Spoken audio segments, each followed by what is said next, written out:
The notification hit my phone at 11:47 p.m. on a Tuesday. You can no longer send messages to this contact. Just like that, my wife of 6 years had blocked me while supposedly sipping wine with her girlfriends in Portugal. I'm David Chen. Wait, scratch that. David Miller. IT security specialist, 34 years old, and apparently married to a woman who thinks blocking your husband is normal vacation behavior. The irony wasn't lost on me that I spend my days protecting companies from digital threats, yet I couldn't see the one brewing in my own home. Sophie had left 3 days earlier for what she called her much-needed girls' trip to Lisbon. Her Instagram stories showed picturesque cafes and sunset shots, but something felt off. The angles were wrong, the lighting too perfect, and most telling, not a single friend appeared in any photo. I'd tried calling twice that evening, straight to voicemail both times. Then I sent a simple text. Hope you're having fun. Miss you. That's when I got blocked. Sitting in our kitchen in suburban Portland, Maine, I stared at my phone screen. Our smart home felt eerily quiet without Sophie's constant chatter about social media likes and event planning drama. The silence should have been peaceful. Instead, it felt ominous. I opened Sophie's Instagram again.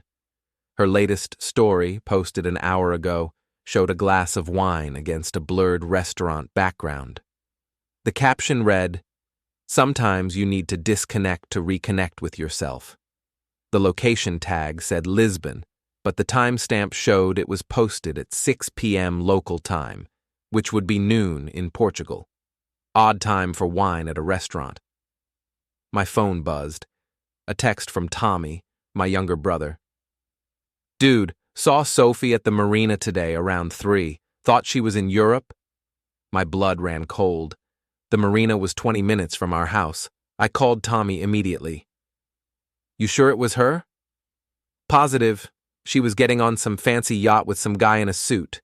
Didn't see me, but I'd recognize that laugh anywhere. What's going on, Dave?" I hung up and immediately tried calling Sophie again, still blocked. That's when I decided to reach out to Chloe, Sophie's supposed travel companion. If anyone would know what was really happening, it would be her. "Hey Chloe," I texted. "Sophie's phone died, and she wanted me to ask if you grabbed those photos from yesterday. Hope you girls are having fun." The response came back within minutes. "What photos? I'm at home watching Netflix. Thought Sophie was with her work friends?" My hands started shaking. I called Chloe immediately. "David? What's going on?" Chloe sounded genuinely confused. "Chloe, I need you to be straight with me. Where is Sophie?" There was a long pause. I don't know. She told me she was going to Lisbon with some college friends. She told you she was going with me?" "Yes. 3 days ago. She's been posting photos from Portugal, but Tommy saw her at the marina today." Another pause, longer this time. "David, I'm so sorry. I had no idea she was lying to both of us." After hanging up, I sat in the dark kitchen, pieces clicking together. The secret phone calls, the new lingerie I'd found in her drawer with tags still on, the way she'd been working late more often, always with vague explanations about difficult clients. I walked to our home office and opened Sophie's laptop. She'd left it behind, probably figuring she wouldn't need it for her vacation. Her browser history told a different story. Hotel bookings in Lisbon, for 2 people, not 4 girls, a reservation at an expensive restaurant, and buried in her email drafts, a message that made my stomach drop. "Eric, can't wait for our trip. David suspects nothing. After this week, I'll know if I'm ready to leave him for you. Delete this. Eric." I knew exactly who that was. Eric Landon, the real estate broker who'd been handling some commercial properties for Sophie's event planning business. Tall, fake tan, drives a Porsche, and apparently has no problem sleeping with married women. I screenshotted everything, then dug deeper into our home security system. Sophie didn't know I'd installed backup cameras after our neighbor's break-in last month. The footage from 3 days ago showed Sophie packing very different clothes than what she'd shown me. designer dresses, expensive lingerie, and a bikini she'd claimed was too old to wear anymore. The final piece came from our credit card statements. No charges in Portugal, but several at high-end stores in Portland, plus a charge at the marina for yacht rental fees. My wife wasn't in Lisbon. She was 20 minutes away, playing house with another man, and she'd blocked me to avoid any inconvenient interruptions. I poured myself 3 fingers of whiskey and started planning. If Sophie wanted to play games, I'd show her what happens when you try to outsmart someone who makes a living catching digital liars. First, I needed more evidence. Then, I needed to figure out exactly how far this betrayal went. And finally, I needed to decide what I was going to do about it. The notification sound from my phone made me jump. A message from an unknown number. Your wife's been posting photos from the Ocean View Marina restaurant all week. Thought you should know. Sorry, man. I stared at the message. Someone else had figured out Sophie's lie and felt bad enough to tell me. How many people knew my wife was cheating while I sat at home like an idiot? My phone buzzed again. This time it was a friend request on Facebook from someone named Portland Truth Teller. The profile was blank except for one post. A photo of Sophie and Eric kissing on the deck of a yacht, time-stamped yesterday at sunset. The caption read, "When your girl's trip includes this kind of girl talk." My face burned with embarrassment and rage. Not only was Sophie cheating, but people were documenting it and posting it online. How long before this photo made its way to our mutual friends, our families? I accepted the friend request and sent a message. Who is this? The reply came back instantly. Someone who thinks you deserve better. There are more photos if you want them. Send them all. Over the next hour, I received a dozen photos and 3 videos. Sophie and Eric at restaurants, walking hand in hand through downtown Portland and making out like teenagers at various locations around the city. The final video showed them entering a high-rise apartment building I recognized as Eric's address. The anonymous messenger sent one final text. She's been telling people she's leaving you after the trip. Thought you should get ahead of it. I sat back in my chair, evidence spread across my laptop screen like a prosecutor's case file. Sophie hadn't just cheated.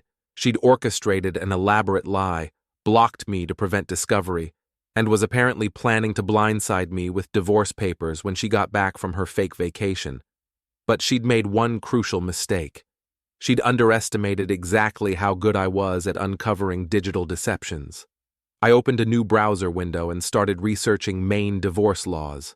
If Sophie wanted to play dirty, she was about to learn that I'd been playing in the digital dirt professionally for over a decade. My phone buzzed one more time. A text from Chloe. David, I've been thinking about this all evening. Sophie asked me weird questions last month about whether I thought you'd fight a divorce. I didn't think anything of it then, but now, I think she's been planning this for a while. I typed back. Thanks for telling me. Can you do me a favor? If she contacts you, don't mention that we talked. I need to figure out my next move. Of course. I'm really sorry, David. You don't deserve this. I looked around our kitchen at the photos of Sophie and me from happier times, at the coffee maker I'd bought her for her birthday, at the life we'd built together that she was apparently ready to throw away for a real estate broker with a fake tan. Tomorrow, I'd start gathering more evidence. I'd document everything, build an airtight case, and prepare for whatever Sophie had planned for her return. But tonight, I'd let myself feel the full weight of the betrayal. My wife had blocked me, lied to me, and was publicly humiliating me while I sat at home worried about her safety. She wanted to disconnect. Fine. But when she tried to reconnect, she was going to find that I'd changed the rules of the game entirely. I barely slept that night. By 6 a.m., I was back at my laptop with coffee and a legal pad, ready to build my case like I was tracking a corporate data breach. The difference was this breach had broken into my life instead of a server. My first call was to Jake Morrison, a private investigator I'd worked with on some corporate security cases. Jake was ex-military, thorough and discreet. Exactly what I needed. "Dave, good to hear from you. What's the situation?" I explained everything. The blocked phone, the fake vacation, the photos from the anonymous messenger. Jake listened without interruption. "Sounds like you've got a solid start on evidence gathering," he said when I finished. "But if you're thinking divorce, you'll need more than social media posts and anonymous photos. Maine is a no-fault state, but adultery can still impact asset division and alimony. What do you need from me?" "Keep documenting everything, but don't do anything that could be construed as stalking or harassment. I'll handle the surveillance. Give me Eric's full name and address." I provided Eric's information, along with everything I knew about his business and the yacht rental. "One more thing," Jake said. "Don't confront either of them until we have a complete picture. People make stupid mistakes when they think they're safe." After hanging up, I drove to work, but couldn't concentrate. Around noon, my phone buzzed with a text from Sophie's number. For a moment, I thought she'd unblocked me. Then I realized it was a group text that included me by accident. "Can't wait to see everyone tonight. The Portuguese wine is incredible." The message was sent to Sophie, her sister Amy, her co-worker Jessica, and me. Within seconds, Sophie sent another message. "Sorry, wrong group. Meant to send to the girls." But it was too late. I screenshotted both messages, noting the timestamp. According to her own text, Sophie was supposed to be in Portugal at 6 p.m. local time, which was noon in Maine, exactly when she sent the message. My phone rang. Amy, Sophie's sister. "David, is Sophie really in Portugal? That text seemed weird." Amy and I had always gotten along well. She was 3 years younger than Sophie, more grounded, and had never been impressed by Sophie's social media obsession. "Amy, can we meet for coffee? There's something I need to tell you." We met at a café downtown, away from our usual neighborhood spots. I showed Amy everything: the blocked phone, the photos from the anonymous messenger, the credit card statements, the browser history. Amy's face went through a range of emotions: confusion, disbelief, anger, and finally, disappointment. "I can't believe she's doing this to you," Amy said, shaking her head. "But honestly, David, I can't say I'm completely surprised." "What do you mean?" Amy hesitated, then leaned forward. "Sophie's been different lately, more secretive, more focused on appearance and status. She's made comments about your job not being ambitious enough and how some of her clients make so much more money." "She never said anything like that to me." "She wouldn't. But she's been asking weird questions about prenups and whether I thought you'd fight for the house in a divorce. I thought she was just being dramatic, but now—" Amy pulled out her phone. "David, I need to show you something. Sophie sent this to our family group chat last week." She showed me a screenshot of a message Sophie had sent to her parents and Amy. "David's been really distant lately. I think he might be having some kind of midlife crisis. I might need to stay with you guys for a while soon." My blood ran cold. She's setting up a narrative. Exactly. Making it look like you're the problem, so when she leaves, everyone will think it was your fault. I felt like I'd been punched in the stomach. Not only was Sophie cheating, but she was actively poisoning our families against me to cover her tracks. "Amy, I need you to know that none of that is true. I've been nothing but supportive of her career, her friendships, everything." "I know, David. I've seen how you treat her. You're one of the good ones, which makes this so much worse." My phone buzzed. A text from Jake. "Got some interesting photos from today. Can you meet at my office at 5? I showed Amy the message. "The PI I hired. Want to come? You should see what we're dealing with." Amy nodded grimly. "I think I need to." Jake's office was in a converted warehouse downtown. The walls were covered with certificates, military commendations, and photos from various cases he'd worked. He had the weathered look of someone who'd seen too much human nature at its worst. "Before I show you these," Jake said, spreading photos across his desk, "I want you to know that your wife and this Eric character aren't being subtle. They're acting like lovesick teenagers who think the world revolves around them. The first photo showed Sophie and Eric having lunch at an upscale restaurant in Portland's Old Port.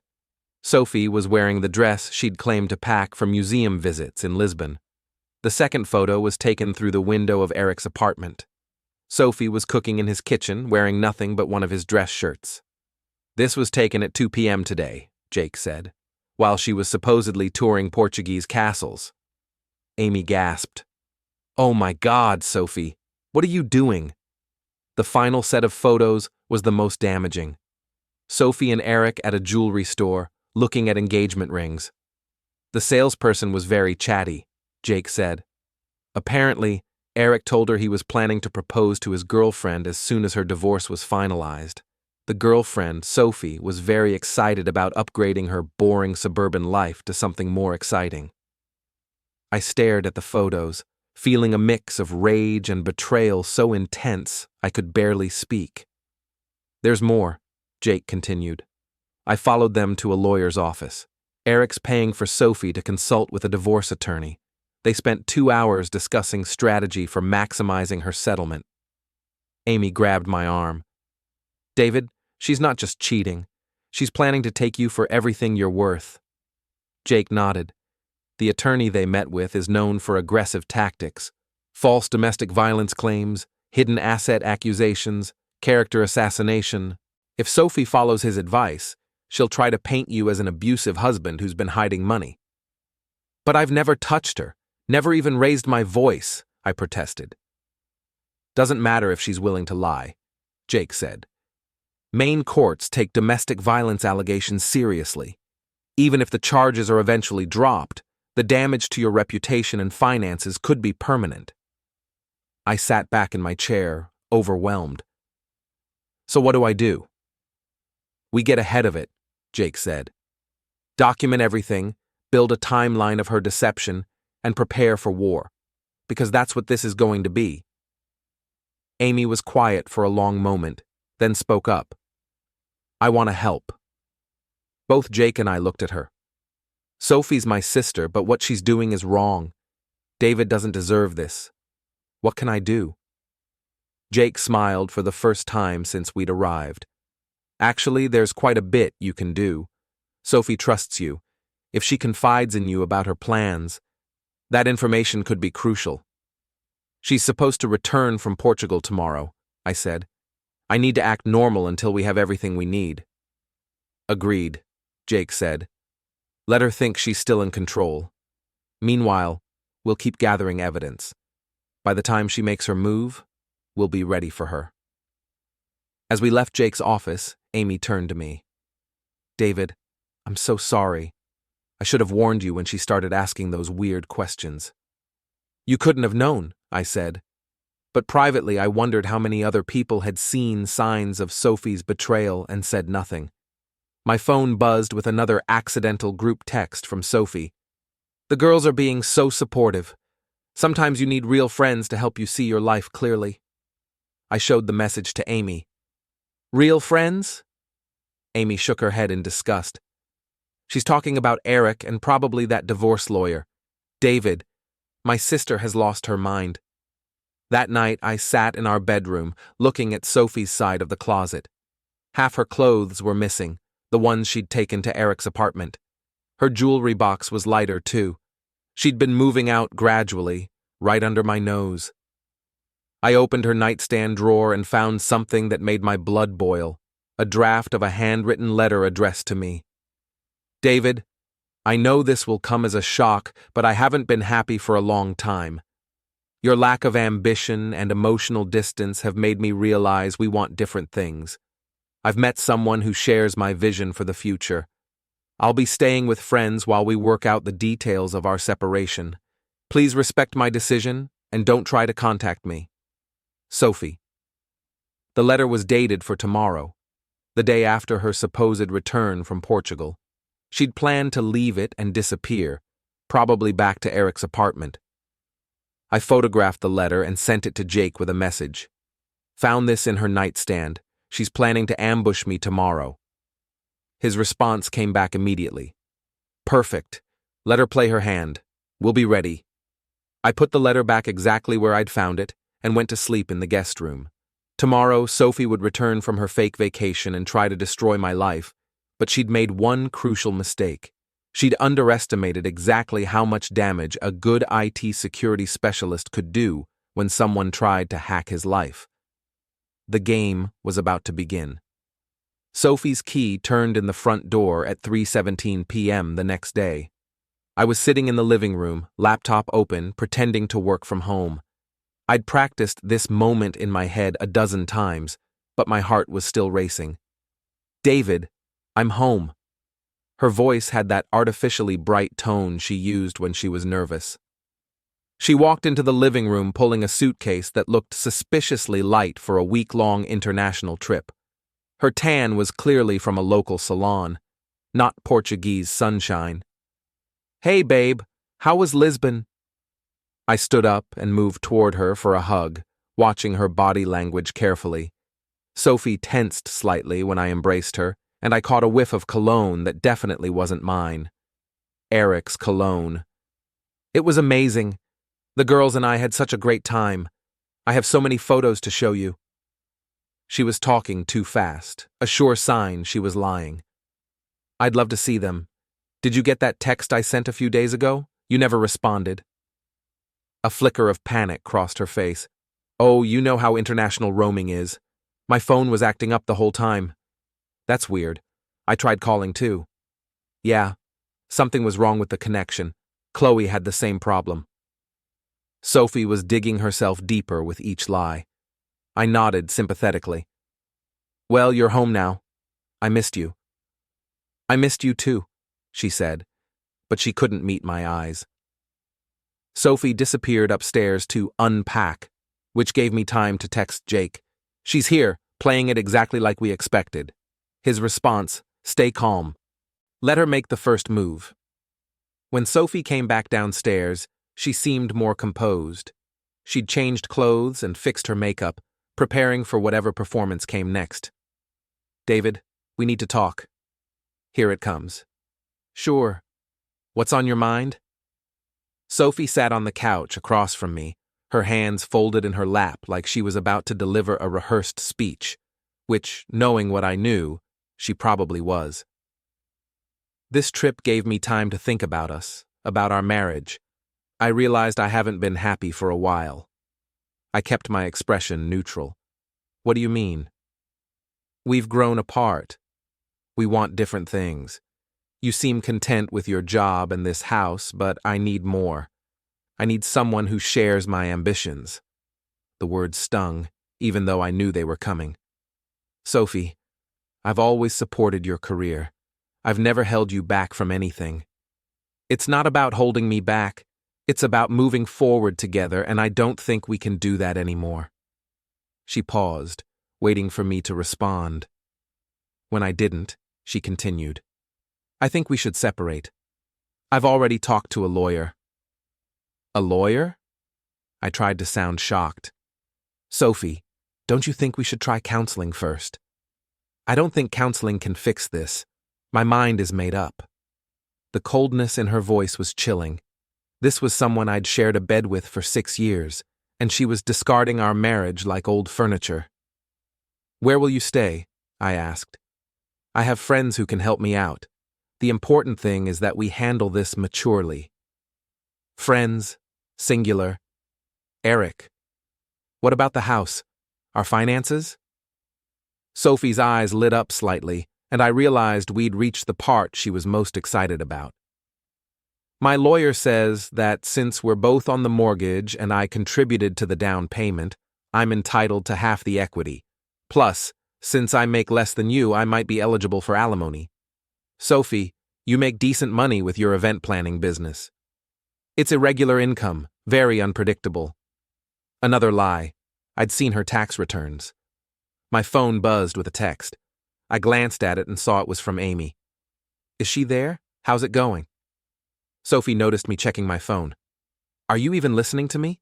This is important, David. Sorry, work emergency. You were saying about the finances? I think the fairest thing is to sell the house and split everything 50-50. I'm not trying to be greedy. 50-50 of everything I'd worked for while she moved in with her boyfriend. The audacity was breathtaking. This is a lot to process, I said. Can I have some time to think about it? Sophie's mask slipped for just a moment, and I saw frustration flash across her face. She'd expected me to either fight or crumble, not ask for time. Of course, but David, dragging this out won't change anything. I've made my decision. I understand. Just give me a few days to wrap my head around it. Sophie nodded, but I could tell she was annoyed. She'd probably promised Eric that she'd have everything settled quickly. I'm going to stay at Jessica's tonight, she said, naming her co-worker. Another lie. Give us both some space to think? Sure, that makes sense. As Sophie went upstairs to pack an overnight bag, I texted Amy. She just delivered the divorce speech, playing the victim perfectly, says she's staying at Jessica's, but we know where she's really going. Amy's response was immediate. I can't believe she's really doing this. Do you need anything? Just keep being supportive when she calls you. Don't let on that you know anything. Sophie came back downstairs with a small bag. I'll call you in a few days, okay? Okay. Sophie, I do love you. If there's any chance we can work this out. For a split second, I saw something that might have been guilt cross her face. Then it was gone. I love you too, David. But sometimes love isn't enough. She kissed my cheek and left. Through the window, I watched her get into an Uber. I already knew where it was taking her. Once her car disappeared around the corner, I called Jake. She did exactly what we predicted, I told him. Delivered the divorce speech, mentioned the lawyer, and is staying at Eric's tonight. Perfect. Did she mention anything about domestic violence or hidden assets? Not yet, but I'm sure that's coming. She seemed frustrated that I didn't react more emotionally. Good. Keep playing it calm and reasonable. Meanwhile, I've got more evidence from today. Sophie and Eric went to a real estate office this morning. They're looking at condos together. The hits kept coming. Anything else? Yeah. Eric's been telling people at his office that he's getting married soon, showed off photos of Sophie and talked about their romantic getaway last week. I felt a surge of anger. While I'd been worried sick about my wife's safety in a foreign country, she and her boyfriend had been playing house and planning their future together. Jake, I want to move faster on this. She's going to escalate soon, and I want to be ready. I agree. Can you meet me tomorrow morning? I've got a plan that should give us everything we need. After hanging up, I walked through our house, seeing it with new eyes. Sophie had been systematically removing her belongings for weeks. Picture frames that used to hold photos of us together now held solo shots of her. Her books were gone from our shared bookshelf. Even her favorite coffee mug had disappeared. She'd been erasing herself from our life while I was oblivious. My phone rang. Amy. David, Sophie just called me. She's crying, saying you two are separating and she needs emotional support. What did you tell her? That I was sorry to hear it and asked if there was anything I could do. She wants to meet for lunch tomorrow to explain everything. Perfect. Find out what her timeline is, what her lawyer told her, anything that might help. I will. David, I have to ask, are you okay? I know you're being strong, but this has to be devastating. Amy's concern almost broke through the wall I'd built around my emotions. I'm angry, I admitted, not just about the cheating, but about the lies, the manipulation, the way she's trying to make me the villain. She's not going to get away with it, Amy said firmly. We won't let her. That night, I barely slept.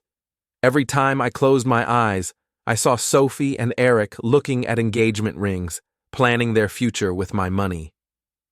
But I also felt something else growing alongside the anger, determination. Sophie thought she was smarter than me. She thought her lies were foolproof and her plan was flawless. She was about to learn that underestimating your opponent is the fastest way to lose the game. Tomorrow, I'd start playing offense instead of defense. And Sophie was going to discover that her boring, unambitious husband had a few surprises of his own. I met Jake at his office at 8 a.m. sharp. He had coffee ready and a thick folder of evidence spread across his desk. "Your wife made a mistake yesterday," he said without preamble. "After she left your house, she went straight to Eric's apartment. They celebrated with champagne on his balcony, toasting what they clearly thought was a successful manipulation." He handed me a series of photos taken with a telephoto lens. Sophie and Eric clinking glasses, kissing, laughing. In one shot, Sophie was holding up her phone, apparently showing Eric something. What was she showing him? Based on the timing, probably your reaction to her divorce speech. She was documenting your conversation for her lawyer. The violation felt like a physical blow. She recorded our conversation? Most likely. Her lawyer probably told her to gather evidence of your emotional state, anything that could be used to paint you as unstable or controlling. Jake pulled out another photo. But here's where it gets interesting. After the champagne, they went to a jewelry store, same one as before. This photo showed Sophie trying on an engagement ring while Eric watched adoringly. "They're moving fast," I said. "Too fast. People who move this quickly make mistakes, and I think we can force them to make bigger ones." Jake leaned back in his chair. "Here's what I'm thinking. Sophie expects you to either roll over and accept her terms, or fight her in court where she has a sob story prepared. What if we give her neither?" "What do you mean?" "What if we let her think she's winning while we systematically dismantle her credibility? Make her overconfident, get her to reveal more of her plan, and document everything." I liked the sound of that. "How?" Jake smiled. "We're going to use her own social media obsession against her." He pulled out his laptop and showed me a fake Instagram account he'd created. "Meet Portland Truth Teller, the anonymous account that first sent you those photos. Sophie doesn't know who's behind it, but she's definitely aware of it." "How do you know?" "Because she spent 2 hours last night trying to figure out who it was. Eric helped her go through potential suspects. They're paranoid, which means they're vulnerable." Jake's plan was elegant in its simplicity. We'd use the anonymous account to feed Sophie information that would make her think I was falling apart, encourage her to move faster, and hopefully get her to reveal more of her strategy. "Meanwhile," Jake continued, "I'll keep documenting everything. Her meetings with the lawyer, her apartment hunting with Eric, her spending your joint credit cards on her new relationship." "She's using our credit cards for dates with Eric?" Jake nodded grimly. "Dinners, hotels, shopping trips. She charged a $300 lingerie shopping spree yesterday afternoon. Want to guess who it was for?" The audacity was staggering. Sophie was literally making me pay for her affair. "There's one more thing," Jake said. "Amy's lunch with Sophie today. I want to wire Amy with a recording device. Is that legal? In Maine, only one party needs to consent to record a conversation. Amy consents, so we're covered. If Sophie admits to her plan on tape, it'll be devastating evidence in court." I called Amy and explained the plan. She agreed immediately. "I want to nail her," Amy said. "What she's doing to you is unforgivable." We met Amy at a coffee shop near the restaurant where she was meeting Sophie. Jake fitted her with a tiny recording device that looked like a button on her jacket. "Just be natural," Jake instructed. "Ask open-ended questions and let Sophie talk. She's feeling confident right now, so she'll probably overshare." Amy left for her lunch meeting, and Jake and I waited in his car nearby. My phone buzzed with a text from the Portland Truth Teller account. "Saw your wife ring shopping yesterday. Hope you've got a good lawyer." "You sent that?" I asked Jake. "Yep. Should make her paranoid and maybe push her to move faster." 20 minutes later, my phone rang. Sophie calling from the restaurant. "David, we need to talk. Someone's been following me and taking pictures. This is harassment." I put the phone on speaker so Jake could hear. "Sophie, I don't know what you're talking about." "Don't lie to me. Someone's been posting photos of me online. If you hired a private investigator, I'll make sure my lawyer knows about it." "Sophie, I haven't hired anyone. Maybe it's just coincidence? Portland's not that big. It's not coincidence. Someone took pictures of me at dinner last night. Dinner with Eric, she meant, though she couldn't say that. I'm sorry someone's bothering you, I said. Maybe you should call the police. There was a pause. Sophie couldn't call the police without admitting she'd lied about being in Portugal. Just call off your dogs, David. This isn't going to change anything. She hung up, and Jake was grinning. She's rattled. Paranoid people make mistakes. An hour later, Amy returned with a grim expression. You're not going to believe what she told me. We went back to Jake's office to listen to the recording. Sophie's voice came through clearly. Amy, I need you to know that David hasn't been the husband everyone thinks he is. He's been emotionally distant, sometimes angry. I've been afraid to be alone with him. My stomach dropped. She's setting up the domestic violence claim. Amy's voice on the recording. Sophie, that doesn't sound like David at all. Sophie, he hides it well, but lately, it's gotten worse. I think he might be having some kind of breakdown. That's why I had to get away, to think clearly without feeling threatened. Jake paused the recording. She's building her narrative, making you sound unstable and potentially dangerous. The recording continued. Amy, have you talked to anyone about this? Sophie, my lawyer says I need to document everything. If David contests the divorce, I might need a restraining order. Amy, a restraining order? Sophie, are you sure about this? Sophie, I have to protect myself. And financially, I can't afford to be generous. David makes good money, but I've sacrificed my career for our marriage. I deserve compensation for that. Jake stopped the recording again. There's your motive. She's not just leaving you for Eric. She's planning to take as much as possible on her way out. The recording resumed. Sophie, I know this is hard to hear, Amy, but David isn't the man you think he is. I've been protecting his reputation, but I can't do it anymore. Amy, what do you mean? Sophie, he's been checking up on me, going through my phone, questioning my friends. It's controlling behavior, and I won't tolerate it anymore. I laughed bitterly. I never went through her phone. I never questioned her friends. She's describing things that never happened. But it sounds believable, Jake pointed out. She's mixing real concerns, like checking up on her, with fabricated details to create a pattern of controlling behavior. The recording ended with Sophie asking Amy to be a character witness if needed, and Amy reluctantly agreeing while clearly uncomfortable with the request. She's trying to turn my own family against me, I said. Amy looked stricken. David, I'm so sorry. I had no idea she was capable of this level of manipulation. It's not your fault, but now we know what we're dealing with. I pulled into the driveway and sat in the car for a full minute, watching the porch light glow like nothing in my life had changed. And that was the strangest part, because everything had changed, and the house still looked like a normal house on a normal street. My hands stayed on the steering wheel, and I forced myself to breathe slowly because the anger was real, but I couldn't afford to drive my own emotions like a wrecking ball, not when Sophie was clearly trying to bait me into becoming the villain in her story. When I finally went inside, I didn't slam the door or throw my keys, and I didn't pace around like a wounded animal, because that was the old version of me, the version she expected to control with a few tears and a few accusations. I did something different instead, and it felt almost unnatural, like speaking a new language.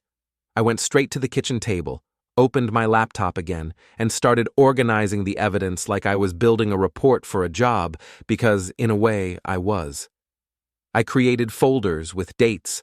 I labeled screenshots with times. I saved the credit card charges in 2 places, and I wrote short notes next to each one, explaining what Sophie had claimed that day and what she had actually done. The lingerie store wasn't just a lingerie store, and the wine shop wasn't just a wine shop, and the fancy restaurant wasn't just dinner, because together they were a story, and the story wasn't a scared wife. The story was a wife spending joint money while preparing to accuse her husband of abuse. Jake called me again later that night, and I put him on speaker while I kept working, because I didn't want to sit and stew, and he didn't let me either. He asked calm questions, the kind that cut through emotion and forced the truth to stand up straight. "Did she contact you today?" he asked. "No," I said. No calls, no messages, nothing except the usual silence, which suddenly makes sense, because she was busy enjoying herself. "Good," Jake replied. Silence from her is useful, because it gives you time to keep collecting without reacting, and reaction is what she wants. I looked at the screen again and felt my stomach twist. Not from heartbreak this time, but from disgust, because Sophie was acting like a strategist while she was leaving fingerprints everywhere, and she didn't even realize how loud she was being. "I'm trying to understand the end game," I said. "Is this just about leaving me for Eric, or is she trying to destroy me on the way out?" Jake paused for a beat, and I could hear him shifting papers on his desk, because he was already treating this like a case with a timeline, not a marriage with feelings. "Both can be true," he said. "Affairs are messy, and divorces are expensive, and the cleanest way for her to control the narrative is to frame you as the reason she had to leave, because then she gets sympathy, leverage, and a better position in court. That's why the recording matters so much, because it shows intent." I clenched my jaw, because the word court made it real in a way my brain still tried to resist, like if I called it court, then it meant there was no going back to normal. "So, what do I do tonight?" I asked. "Tonight you do nothing dramatic," Jake said. "You keep the house calm, you keep your routine steady, and you don't send her emotional messages that she can twist into evidence. You also make one practical move, and it has to be clean." "What move?" "Separate your finances where you legally can," he said. "Not out of revenge, but out of protection. You can't keep funding her affair through a joint account, and you can't let her drain shared funds and then claim she had no support. Call the bank in the morning, ask what your options are, and document the conversation. If she has authorized access, you follow the process, you don't do anything shady, and you keep everything on record." That word again, record. And it hit me how different my life had become, because I used to believe love was built on trust, and now my survival depended on documentation. After we hung up, I checked my phone again and saw another message from Portland Truth Teller, short and blunt, like always. "Eric's not the only one she's talking to. She met a friend this afternoon and said she's almost done with the setup." My pulse jumped, but I kept my face still, even though no one could see me, because I wanted to stay in control, and control was starting to feel like the only thing I owned. I typed back carefully. "Do you know where they met?" A minute passed, and then another message came through. "Coffee place near the river. She was excited. She said you'll explode soon." I stared at the screen, and for a second I imagined Sophie smiling over a cup of coffee, rehearsing my breakdown like it was a scene she had already watched in her head. That was what hurt the most, not the affair itself, but the way she had turned me into a character in her plan, a predictable idiot who would perform on command. I closed my eyes and made myself think like Jake, like a person building a case, not like a husband trying to understand betrayal. If Sophie expected me to explode, then my job was to be calm, because calm would confuse her, and confusion would make her careless. The next morning, I woke up early and took a shower like it was a workday, because it was, and I dressed in clean clothes, because presentation mattered now, and not for vanity, but for credibility. I took photos of the house, not because I was paranoid, but because I wanted a clear record that the environment was stable, normal, and safe. Then I walked through the rooms and noticed small things I had ignored for years, like how Sophie always left drawers slightly open, like she was always halfway between staying and leaving, and how she had started taking her nicer clothes weeks ago, quietly, piece by piece. When I got to the bank call, I kept my voice neutral and polite, and I wrote down the representative's name, the time, and the exact language they used, because I wasn't doing this to win an argument. I was doing it to prevent a disaster. They explained the steps, they warned me about what required consent, and they told me what I could change immediately, and I followed their guidance like a rulebook.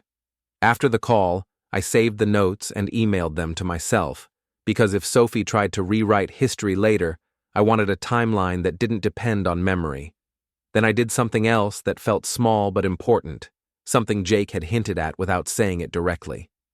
I called my manager and requested a written confirmation of my work schedule for the last month, because Sophie's accusations depended on painting me as unstable and threatening, and a steady routine with witnesses was the opposite of that narrative. I also reached out to a neighbor I trusted, someone calm and reasonable, and I asked if they'd noticed anything unusual at our house recently. They said no, of course, and I didn't push, because I wasn't recruiting people into a war, I was just building reality into the record. By lunchtime, I had a quiet list of surprises arranged, and none of them were flashy or cruel, because the smartest surprises aren't loud, they're structural. One was financial boundaries put in place legally and cleanly, so Sophie couldn't keep spending our money and calling it support. Another was a meeting scheduled with a family attorney, not because I wanted to destroy her, but because I refused to be destroyed by a script she wrote. Another was a plan to install a simple security camera at the front door and in common exterior areas, with clear notice and legal compliance, because if Sophie wanted to claim fear, she might also want to claim events that never happened, and video doesn't get emotional. That afternoon, Jake texted me one sentence that felt like a cold splash of water. Remember, the goal isn't revenge, it's exposure. Exposure, and suddenly, Trent, Eric, and Sophie all blurred into the same type of person in my mind, the type who believed the public story mattered more than the private truth.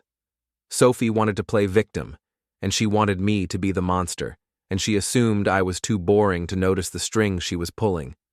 She didn't know that boring men can be very dangerous in one specific way, because boring men know how to show up consistently, take notes, follow procedures, and stay quiet while other people talk too much. That evening, as I sat at the same kitchen table where I used to eat dinner without thinking, I opened the recording again and listened to her voice, not like a husband searching for meaning, but like a witness hearing a confession. I wrote down the exact phrases, the moments where she admitted planning, the moments where she revealed motives, and I realized something that made my anticipation sharpen into something almost calm. Sophie wasn't just cheating, and she wasn't just lying, because lots of people do that and still feel ashamed. Sophie was proud of the plan, and pride makes people reckless, which meant the next phase wouldn't even require me to chase her, because if I stayed steady, she would come closer on her own, believing she was in control right up until the moment she realized the board had changed beneath her feet. The next morning brought a text from Sophie. "David, I think we should meet tonight to discuss practical matters. Can you come to Jessica's apartment at 7? Another lie.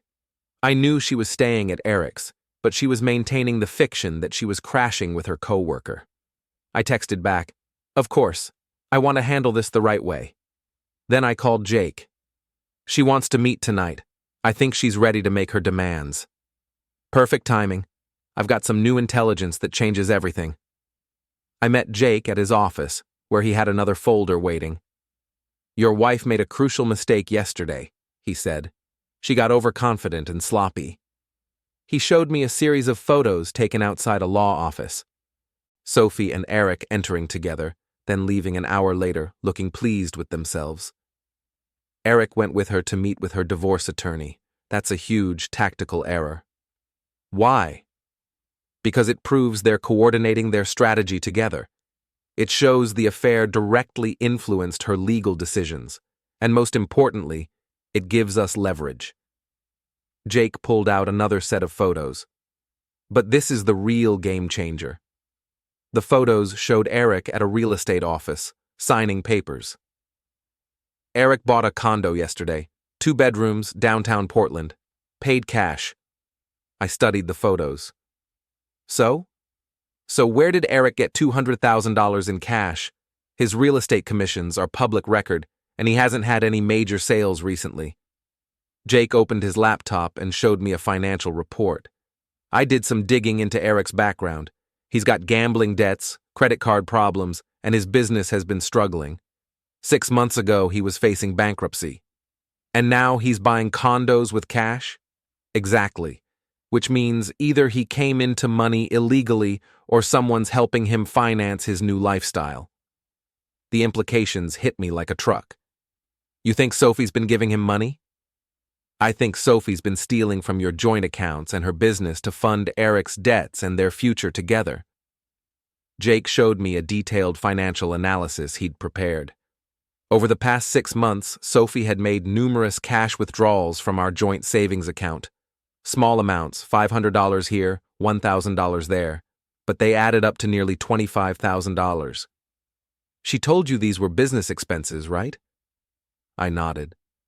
Sophie had always been vague about her business finances, claiming event planning required a lot of cash for vendors and supplies. I checked with some of her supposed vendors. None of them received cash payments. Sophie's been systematically draining your joint account. The betrayal kept getting deeper. Not only was Sophie cheating and planning to divorce me, but she'd been stealing from me to finance her affair. There's more, Jake continued. Sophie's business account shows some interesting transactions too. He showed me bank records that made my head spin. Sophie had been invoicing fake clients, creating fictional events, and moving money through her business account to hide its true destination. She's been committing fraud, multiple types, theft from joint accounts, business fraud, possibly tax evasion. I sat back in my chair, overwhelmed. Jake, this is way beyond a simple divorce case. I know, which is why we need to be very careful about how we proceed. If we handle this right, Sophie won't just lose the divorce, she could face criminal charges. My phone rang. Amy. David, Sophie just called me. She wants me to meet her before she sees you tonight. She says she has something important to tell me about your marriage. More lies about my supposed abusive behavior? Probably. But David, she sounded different. More desperate, like she's running out of time. After Amy hung up, Jake and I finalized our strategy for the evening. Let Sophie make her demands, Jake advised. Don't agree to anything, but don't refuse either. Just say you need time to think. Meanwhile, I'll be recording everything from outside. What about the financial evidence? Save that for later. Let her dig herself deeper first. That evening, I drove to the address Sophie had given me, supposedly Jessica's apartment. It was actually Eric's building, just as I'd expected. Sophie met me in the lobby, looking nervous but trying to project confidence. She was wearing a new dress I didn't recognize, probably bought with our stolen money. Thanks for coming, she said. I know this is difficult. We went up to Eric's apartment, though Sophie maintained the pretense that it belonged to Jessica. Jessica's working late, so we have privacy to talk, Sophie said. The apartment was clearly masculine. Leather furniture, sports memorabilia, expensive electronics. If this was Jessica's place, she had very different taste than I remembered. Sophie sat across from me, her hands folded in her lap in that same rehearsed pose from our previous conversation. David, I've been thinking about our situation, and I want to be fair. I appreciate that. My lawyer says that given the length of our marriage and my financial contributions, I'm entitled to significant compensation. Here it comes. I think the best solution is for you to buy out my half of the house. That would be about $150,000 based on current market value. Our house was worth maybe $400,000, and we still owed $200,000 on the mortgage. Sophie was inflating the numbers.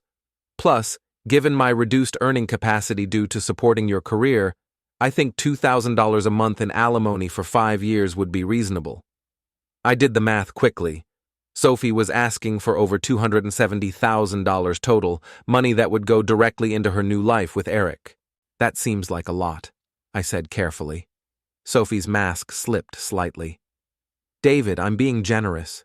If we go to court, I could ask for much more. What do you mean? My lawyer says that given your controlling behavior and the emotional distress you've caused me, I have grounds for a much larger settlement. Sophie, I've never been controlling. I've never caused you emotional distress. That's not how I remember it, she said coldly, and it's not how I'll testify in court if necessary. There it was, the threat. Agree to her demands, or she'd destroy my reputation with false accusations. I need time to think about this, I said. Sophie's frustration was visible now. David, dragging this out won't change anything. I've made my decision, and these terms are fair. Fair to who? You're asking me to give you everything I've worked for. Everything we've worked for, Sophie corrected. I've been your partner for 6 years. Partner. The word was laughable, coming from someone who'd been stealing from me and planning my destruction. What if I can't afford those terms? I asked. Sophie smiled, and for the first time I saw something genuinely cruel in her expression. Then you'll have to sell the house and downsize. It's time you learned that actions have consequences. Actions have consequences. She was talking about consequences for behavior that existed only in her imagination, while ignoring the consequences of her own, very real betrayal. Sophie, is there any chance we could work this out without lawyers? Maybe try counseling? No, she said firmly. I'm done pretending this marriage can be saved. You need to accept reality. I stood up to leave. I'll need a few days to consider your terms. You have until Friday, Sophie said. After that, my lawyer files papers and we do this the hard way. As I reached the door, I turned back. Sophie, I have to ask, is there someone else? For just a moment, panic flashed across her face. Then she recovered. That's insulting, David. Just because I'm unhappy in our marriage doesn't mean I'm cheating. I didn't say you were cheating, I just asked if there was someone else. The answer is no. This is about us, not anyone else. Another lie to add to the collection. I left Eric's apartment building and walked to my car, where Jake was waiting in a surveillance van. Get all that? I asked. Every word. She just made several crucial mistakes. Such as? She threatened to lie in court, she inflated the house value, and she denied the affair on record. When we prove she was lying about all of that, her credibility will be destroyed. I got in my car and sat for a moment, processing what had just happened. Sophie hadn't just asked for a divorce, she'd tried to extort me, and she'd done it while sitting in her boyfriend's apartment, wearing clothes bought with stolen money, planning a future financed by my destruction. Jake, I'm done playing defense. It's time to go on the attack. What did you have in mind? I smiled for the first time in days. Sophie wants to play hardball? Let's show her what hardball really looks like. The next phase of our plan would expose Sophie's lies, reveal her theft, and demonstrate exactly what kind of person she really was. She'd threatened me with consequences. It was time for her to learn what consequences actually meant. Friday morning arrived with a text from Sophie. David, I need your answer today. My lawyer is ready to file papers if necessary. I texted back, can we meet at the house at 6 p.m.? I want to discuss this properly. Fine, but my decision is final. I spent the day making final preparations with Jake. We had everything we needed, financial records proving Sophie's theft, photos documenting her affair, recordings of her lies, and a timeline that would destroy her credibility. Remember, Jake said, let her make her threats first, then we reveal what we know. At 5:45, I was waiting in our living room when Sophie arrived. She wasn't alone. Eric was with her, though he stayed in the car. I brought a friend for support, Sophie said, as if Eric's presence was perfectly innocent. Of course you did. Sophie sat down with a folder of papers, clearly prepared for business. David, I need your answer. Will you accept my terms, or do we go to court? Before I answer, I have some questions. Sophie sighed impatiently. What questions? I pulled out my laptop and opened the first photo Jake had taken, Sophie and Eric kissing on the yacht. I'm curious about your trip to Portugal. Sophie went white. Where did you get that? The same place I got these. I showed her the photos of them apartment hunting, ring shopping, and meeting with her lawyer. You had me followed, Sophie whispered.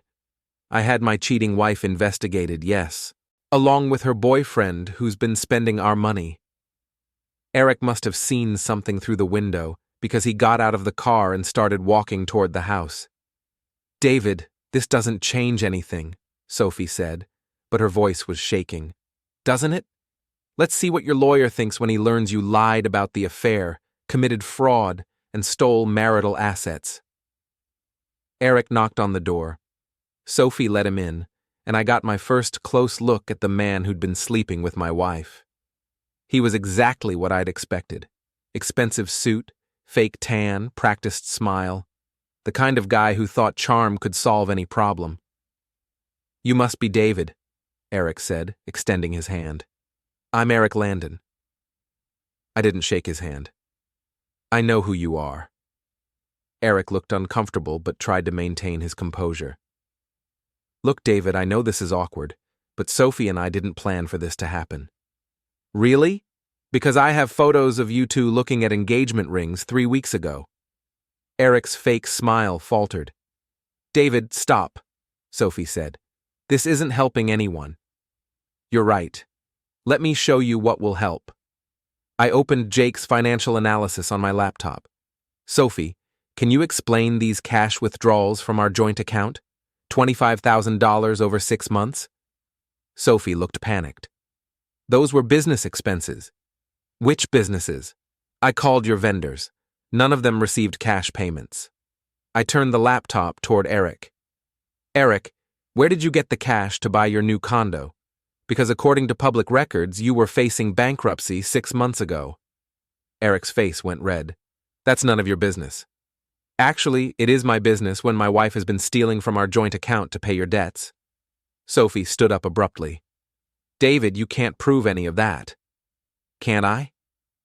I played the recording of Sophie's conversation with Amy, where she'd admitted to planning false domestic violence accusations. Then I showed them the bank records proving the theft. Finally, I displayed the timeline Jake had created, showing exactly where Sophie had been during her Portugal vacation and what she'd been doing with our money. Sophie, you've committed multiple felonies, I said calmly. Theft, fraud, perjury. Eric, you've received stolen property and participated in a conspiracy to defraud me. Both of them were silent now, the weight of their situation sinking in. Here's what's going to happen, I continued. Sophie, you're going to withdraw your divorce petition and agree to a settlement that reflects your actual contributions to our marriage, which, after accounting for the money you stole, is approximately zero. You can't, Sophie started. I can and I will. Eric, you're going to return every penny Sophie gave you, or I'm filing criminal charges for receiving stolen property. Eric looked like he might be sick. I didn't know she was stealing. Didn't you? You went from bankruptcy to buying a $200,000 condo in cash. You never wondered where the money came from? Sophie grabbed Eric's arm. Don't say anything else. But Eric was panicking. Sophie, you told me it was your money from your business. It was my money, Sophie shouted. No, I said quietly. It was our money, from our joint account, which makes it theft. I closed the laptop and looked at both of them. You have 48 hours to decide. Return the money and accept a reasonable divorce settlement, or I take everything to the police and let them sort it out. Sophie was crying now, her careful composure completely shattered. David, please, we can work this out. We could have worked it out if you'd been honest. Instead, you chose to lie, cheat, steal, and try to destroy my reputation. Eric was backing toward the door. I need to go. Eric, I called after him. Remember what I said about the money. 48 hours. After they left, I sat in my living room feeling a mix of exhaustion and relief. The confrontation was over, but I knew Sophie wouldn't give up easily. My phone rang. Jake. How did it go? Exactly as planned. They're both terrified. Good. I've got one more surprise for you. What's that? I did some more digging into Eric's background. He's not just a cheating boyfriend, he's a serial fraud. This isn't the first time he's seduced a married woman and convinced her to steal money for him. The final piece clicked into place. Sophie wasn't just a cheating wife. She was a victim of a con man who'd targeted her specifically because of her access to money and her unhappiness in our marriage. Jake, I almost feel sorry for her. Don't. She made her choices. Eric might have manipulated her, but she's the one who decided to steal from you and try to destroy your life. That weekend, Eric returned $18,000, apparently all he had left after his spending spree. Sophie agreed to a divorce settlement that gave her only what she'd legitimately contributed to our marriage, which, after accounting for the theft, was very little. The divorce was finalized within 60 days. Sophie moved out of state, supposedly to start fresh, but more likely to avoid the criminal investigation that was still pending. Eric's real estate license was revoked when the state board learned about his involvement in the fraud. Last I heard, he was working at a car dealership in New Hampshire. 6 months later, I was sitting in my kitchen now, reading the morning news when I got a text from an unknown number. David, this is Sophie. I know you probably don't want to hear from me, but I wanted to say I'm sorry. You deserved better. I stared at the message for a long time, then deleted it without responding. Some apologies come too late. Some bridges, once burned, can't be rebuilt. I'd learned that when someone blocks you from their life, sometimes the kindest thing you can do is return the favor. Sophie had taught me that actions have consequences. She just hadn't expected to be the one facing them. I finished my coffee, deleted her number from my phone, and went to start my day. For the first time in years, I was looking forward to whatever came next. My wife had blocked me during her fake vacation, thinking she could control the narrative and manipulate the outcome. She'd forgotten that I was an expert at uncovering digital deceptions. In the end, the only person who got blocked was her, from my life, my money, and my future. And I'd never been happier to hit the delete button.